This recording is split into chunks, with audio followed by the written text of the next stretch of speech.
استخدمت بصلاية تكون حجم كبير، قطّعتها جوليان وممكن كمان تقطّعوها مكعبات، وفلفلتين كده من الأخضر وممكن فلفل ألوان زي ما تحبّوا، قطّعوهم برضه بنفس الطريقة، و3 فصوص من التوم قطّعتهم قطع صغيّرة. حطيت كل ده مع بعض في بولة تكون واسعة، وبدأت بقى إن أنا أقطّع الخضار.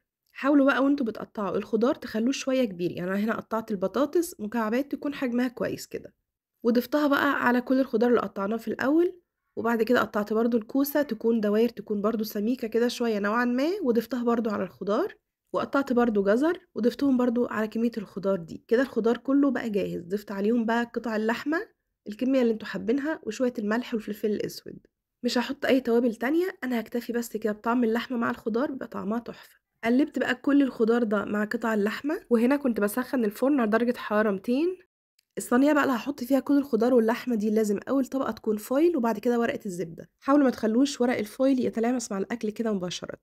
جِبت بقى معلقة كبيرة كده من السمنة وبدأت إن أنا أقطّعها قطع صغيرة ووزّعتها في الصينية زي ما أنتم شايفين، قفّلت ورق الزبدة وبعد كده ورق الفويل، وزيادة تأكيد برضه إن البخار ما يطلعش حطيت فوق كده على الوش ورقة فويل تكون مغطية الصينية كلّها. دخّلتها الفرن على درجة حرارة 180 لمدة ساعتين، هتطلع معاكم الخضار مستوي وريحتها تجنن واللحمة كده دايبة زي ما أنتم شايفين، من الأكلات التحفة المصرية التقليدية الأصيلة، لازم تجرّبوها وبس كده.